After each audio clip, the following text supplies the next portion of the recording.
નમસ્કાર, આદાબ, સત શ્રી અકાલ, કેમ છો? જય શ્રી કૃષ્ણ. હું છું તમારો કેમિસ્ટ્રી ટીચર સચિન કુમાર ગોય અને આજે આપણે ફરી એકવાર જોડાઈ રહ્યા છે આકાશ ગુજરાતી ચેનલ ઉપર. વિદ્યાર્થી મિત્રો, ફરી એકવાર આપણે ખૂબ જ અગત્યનો ટોપિક લઈને આવી ગયા છે, જેના ક્વેશ્ચન બોર્ડની અંદર સીધા આવે છે. સમતોલિત રાસાયણિક પ્રક્રિયા સમીકરણ લખો. પણ સમતોલિત રાસાયણિક પ્રક્રિયા સમીકરણ લખવું એ તો ખબર છે, પણ સમતોલિત એટલે શું અને સમતોલિત કેવી રીતે કરવું? તો ઘણા બધા વિદ્યાર્થી મિત્રોને આમાં તકલીફ પડે છે કે પ્રક્રિયા સમીકરણને કેવી રીતે સંતુલિત કરવું, જેના વિશે આજે આપણે શીખીશું કે પ્રક્રિયાને સમતોલિત, રાસાયણિક પ્રક્રિયા સમીકરણને સમતોલિત કેવી રીતે કરવી બેટા, હે ને?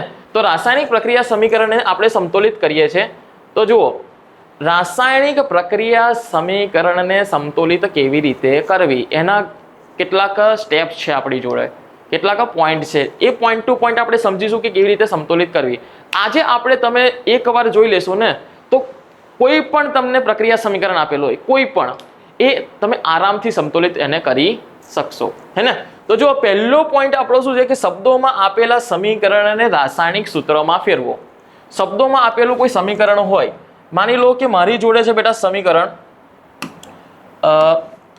આયરન વરાળ સાથે પ્રક્રિયા કરે છે અને આયરન ઓક્સાઇડ બનાવે છે, બરાબર? આયરન વરાળ સાથે પ્રક્રિયા કરીને આયરન ઓક્સાઇડ અને હાઇડ્રોજન ગેસ રિલીઝ કરે છે, હાઇડ્રોજન ગેસ બનાવે છે. તો આ પ્રક્રિયા સમીકરણ શામાં આપેલી છે ભાઈ? શબ્દોમાં આપેલી છે. આ શબ્દોમાં આપેલી પ્રક્રિયા સમીકરણને હું શું કરું છું? રાસાયણિક સૂત્રમાં લખી દઉં પહેલા. તો રાસાયણિક સૂત્ર પ્રમાણે શું થાય કે ભાઈ આયરન છે તો આયરન Fe, વરાળ મતલબ શું થાય? વોટર. કેવા સ્વરૂપમાં બેટા? ગેસ સ્વરૂપમાં, વેપર સ્વરૂપમાં. અને બને છે શું? Iron oxide, Fe3O4, iron oxide બને છે. અને બીજું શું રિલીઝ થાય છે એમાં? Hydrogen gas. Hydrogen gas release થાય છે. તો આ આપણું શું થઈ ગયું કે ભાઈ શબ્દોમાં આપેલા સમીકરણને આપણે કેમિકલ ફોર્મ્યુલા રાસાયણિક સૂત્રોની અંદર લખી દીધું, બરાબર? એક સ્ટેપ આપણું ક્લિયર થઈ ગયું. હવે બીજા સ્ટેપ માટે શું કરીશું કે બીજા સ્ટેપની અંદર તમને શું આપેલું છે? આ ખૂબ જ અગત્યનો સ્ટેપ છે બેટા, કે રાસાયણિક સમીકરણોમાં જટિલ સંયોજન શોધો. હવે જટિલ સંયોજન શું હોય ભાઈ? જટિલ સંયોજન એટલે સૌથી વધારે તત્વ અને પરમાણુ ધરાવતો સંયોજન. રાસાયણિક સમીકરણ, આપણે આપેલું રાસાયણિક સમીકરણ છે એની અંદર જટિલ સંયોજન એટલે શું ભાઈ? જેની અંદર તત્વ વધારે હોય અને જેની અંદર પરમાણુની સંખ્યા પણ શું હોય? વધારે હોય. આમાં જુઓ, તત્વ વધારે છે, આયરન છે, ઓક્સિજન છે, આમાં હાઇડ્રોજન છે, ઓક્સિજન છે. આ બંનેની અંદર પેલા તત્વ વધારે છે, આયરન એકલો છે, હાઇડ્રોજન એકલો છે. તો આમાં બંનેમાં તત્વ વધારે છે, પણ પરમાણુ શામાં વધારે છે કે આની અંદર પરમાણુ હાઇડ્રોજનના 2 અને ઓક્સિજનના 1, એમ કરીને 3 પરમાણુ થયા. આની અંદર કેટલા પરમાણુ છે? આયરનના 3 અને ઓક્સિજનના કેટલા છે બેટા? 4, એમ કરીને 7 પરમાણુ થયા. તો આપણા માટે જટિલ સંયોજન કોણ કહેવાય ભાઈ? Fe. જટિલ સંયોજન કોણ કહેવાય? Fe3O4 કહેવાય છે. તો એ આપણે શોધી લેવાનું છે. તો શોધી લીધું આપણે? શોધી લીધું કે નહીં શોધી લીધું? હવે સ્ટેપ નંબર 2 આપણું ખતમ થઈ ગયું છે. હવે આપણે આવશે સ્ટેપ નંબર 3. તો સ્ટેપ નંબર 3 પર જઈએ બેટા. સ્ટેપ નંબર 3 આવી ગયું છે કે જટિલ સંયોજનમાં જે તત્વના પરમાણુ વધારે હોય, જટિલ સંયોજનમાં જે તત્વના પરમાણુ વધારે હોય તેને પહેલા આપણે સમતોલિત કરો, પછી બાકીના તત્વોને સમતોલિત કરો. પહેલા તો હું લખી દઉં છું કે જટિલ સંયોજન વાળું અવળેવાળું સમીકરણ હું લખી દઉં છું કે આયરન સ્ટીમ જોડે પ્રક્રિયા કરીને શું બનાવે છે બેટા? શું બનાવે છે? Fe3O4 બનાવે છે, પ્લસ હાઇડ્રોજન ગેસ રિલીઝ થાય છે. આ આપણે લખી દીધું. હવે આપણે જટિલ સંયોજન શોધવાનું હતું, એ પણ શોધી લીધું. હવે જટિલ સંયોજનમાં શું કહ્યું? ત્રીજા નંબરનું સ્ટેપ શું છે? જે તત્વના પરમાણુ વધારે હોય. કયા તત્વના પરમાણુ વધારે છે ભાઈ? ઓક્સિજનના. જટિલ સંયોજનમાં ઓક્સિજનના તત્વના વધારે પરમાણુઓ છે, તો આપણે ઓક્સિજનને બેલેન્સ કરી દઈશું, અહીંયા સમતોલિત કરી દઈશું. ઓક્સિજન અહીંયા કેટલા છે બેટા? 4. અહીંયા ઓક્સિજન કેટલો છે? 1. તો અહીંયા આગળ આપણે કેટલા કરી દઈશું? 4 કરી દઈશું, બરાબર? હવે વાત રહી કોની? હવે વાત રહી કોની ભાઈ? આયરનની. તો આયરન અહીંયા કેટલા છે બેટા? 3. આયરન કેટલા છે? 3. અહીંયા કેટલા છે આયરન? 1. તો આપણે 3 પરમાણુ એના પ્રક્રિયક સાઈડ પણ કરી દીધા, બરાબર છે? આટલું થઈ ગયું. હવે રહ્યો કોણ ભાઈ? Elementary atom. શું રહ્યું? Elementary atom. હવે એલિમેન્ટરી એટમ ને શું કરીશું ભાઈ કે જો આપણે એને સ્ટેપ નંબર 4 માં, તો ફરી એકવાર હું આ પ્રક્રિયા સમીકરણ લખી દઉં.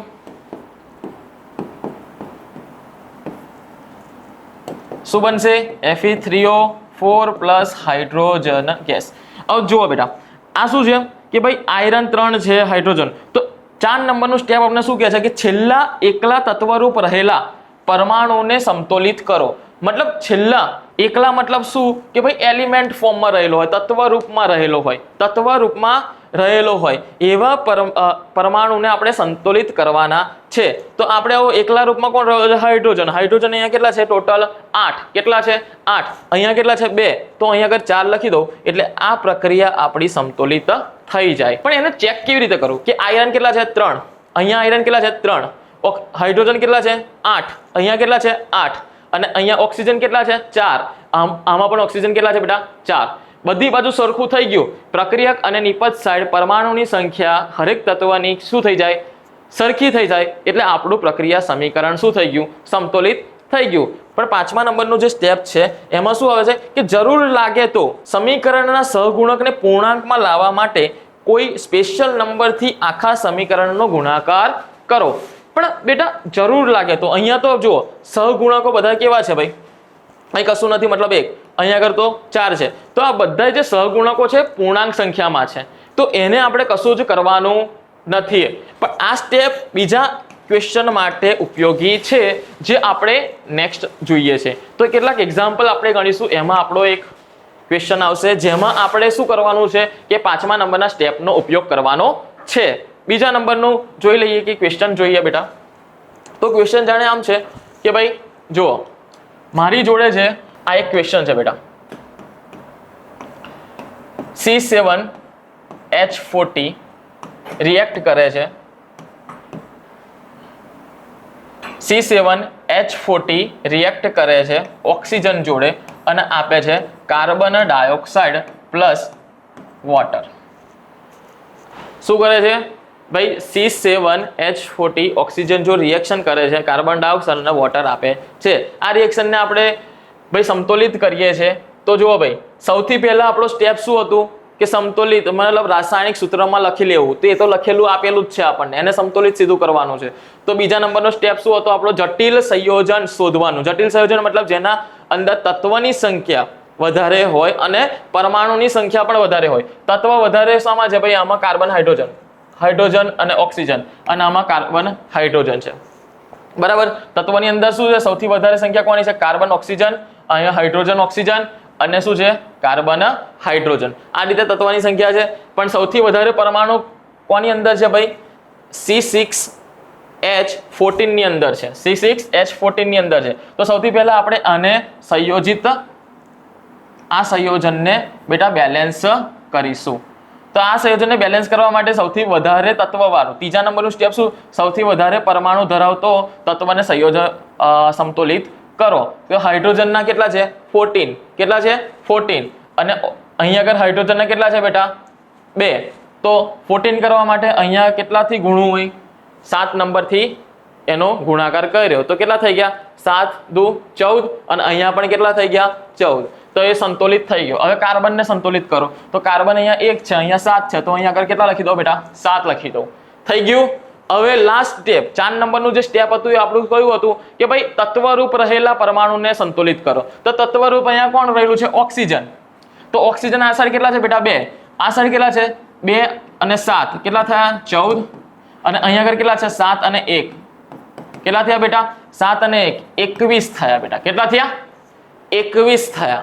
સમજણ પડી? હવે આ 21 ને 2 વડે મારે સંતુલિત કરવું હોય તો એને કેવી સંખ્યા વડે ગુણવામાં આવે? કેવી સંખ્યા વડે ગુણીશું કે ભાઈ 7 વડે સંતુલિત કરવું છે, 2 વડે સંતુલિત કરવું છે, તો આને કેટલા વડે ગુણું? તો ભાઈ માન લો કે ભાઈ 21/2 વડે મેં ગુણ્યું. કેટલા વડે ગુણવું પડે? 21/2 વડે મેં ગુણ્યું. બરાબર ને? અહીંયા આગળ શું લાવવું છે? અહીંયા આગળ છે 21 છે. તો 21 ને મારે 2 વડે સમતોલિત કરવી છે તો આને કેટલા વડે ગુણવા પડે? મારે કેટલા વડે ગુણવા પડે બેટા? 21/2 વડે ગુણવા પડે. કેટલા વડે ગુણવા પડે? 21/2 વડે ગુણવા પડે. તો 2 2 જતા રહે. શું થઈ જાય? 2 2 જતા રહે એટલે 21 મળી જાય. તો અહીંયા આગળ 21 અહીંયા આગળ હું 21/2 વડે ગુણું. બરાબર, ગુણી લીધું. હવે સ્ટેપ નંબર 5 આપણે જોયું આપણે, જેના અંદર શું કહ્યું કે પ્રક્રિયામાં સૂત્રો જે આપેલા છે એના સહગુણકો જે છે એને પૂર્ણાંકમાં લાવવા માટે, શું લાવવા માટે? પૂર્ણાંકમાં લાવવા માટે શું કરવું જોઈએ? આપણે સ્પેશિયલ નંબરથી એ આખી પ્રક્રિયાને ગુણાકાર કરવો જોઈએ. પણ આ જુઓ, અહીં આગળ આપણે આ જે સહગુણક છે એ અપૂર્ણાંક છે. શું છે?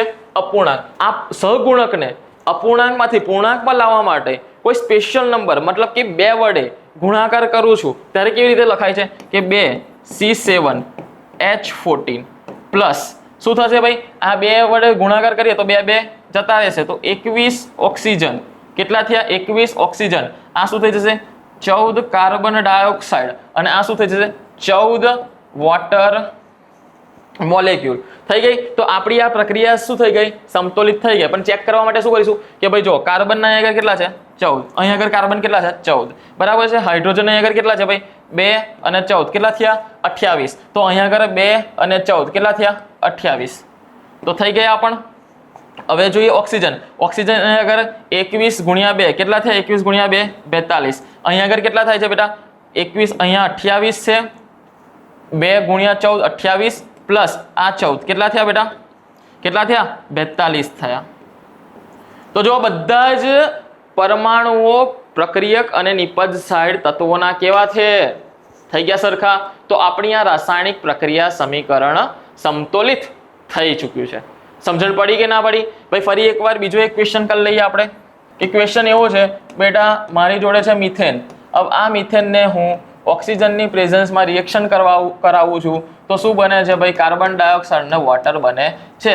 હવે ફરી એકવાર, સૌથી વધારે પરમાણુ શામાં હોય છે? CH4 માં. કોના હોય છે? હાઇડ્રોજનના. હાઇડ્રોજનના પરમાણુ અહીંયા આગળ કેટલા છે? પ્રક્રિયક સાઇડ બેટા 4. અહીંયા આગળ કેટલા છે? 2. તો અહીંયા આગળ મેં 2 વડે ગુણાકાર કરીને 4 કરી દીધા. બરાબર છે. ફરી એકવાર ઓક્સિજનની વાત કરીએ. પહેલા કાર્બન 1 છે, અહીંયા આગળ 1 છે. તો ઓક્સિજનની વાત કરીએ તો ઓક્સિજન અહીંયા કેટલા છે બેટા? 2. અહીંયા આગળ કેટલા છે? 2 પ્લસ અહીંયા આગળ બીજા કેટલા? 2. ટોટલ કેટલા થઈ ગયા? 4. અહીંયા બાજુ નિપજ સાઈડ 4 ઓક્સિજન છે, અહીં બાજુ 2 ઓક્સિજન છે. એને 4 કરવા માટે હું ફરી એકવાર એને કેટલા વડે ગુણું છું? 2 વડે ગુણું છું. તો આપણી પ્રક્રિયા શું થઈ ગઈ? સંતુલિત થઈ ગઈ. હવે પ્રક્રિયા સમીકરણ સંતુલિત થઈ ગયું. એકવાર ચેક કરી લે. Carbon 1 carbon 1, hydrogen 4 hydrogen 4, oxygen 4 oxygen બેટા 2 અને 2 4. તો સંતુલિત થઈ ગઈ કે ના થઈ ગઈ? તો આવી જ રીતે બેટા પ્રક્રિયાને સંતુલિત કરવા માટે સ્ટેપ ટુ સ્ટેપ કરીશું અને આની જેટલી પ્રેક્ટિસ તમે વધારે કરશો એટલી જ વધારે તમારી એનો અંદર ફાસ્ટ સ્પીડ આવશે કે પ્રક્રિયા સંતુલિત તમે 1 મિનિટ પહેલા ફિર 30 સેકન્ડમાં કરી શકશો. સમજમાં આવ્યું કે ના આવ્યું બેટા? આના સીધા ક્વેશ્ચન બેટા બોર્ડની પરીક્ષામાં આવે છે. તો એ ક્વેશ્ચન તમે આરામથી સોલ્વ કરી શકીશું. આવા જ વિડીયો સાથે આગળ આપણે ફરી એકવાર જોડાઈશું આકાશ ગુજરાતી ચેનલ પર.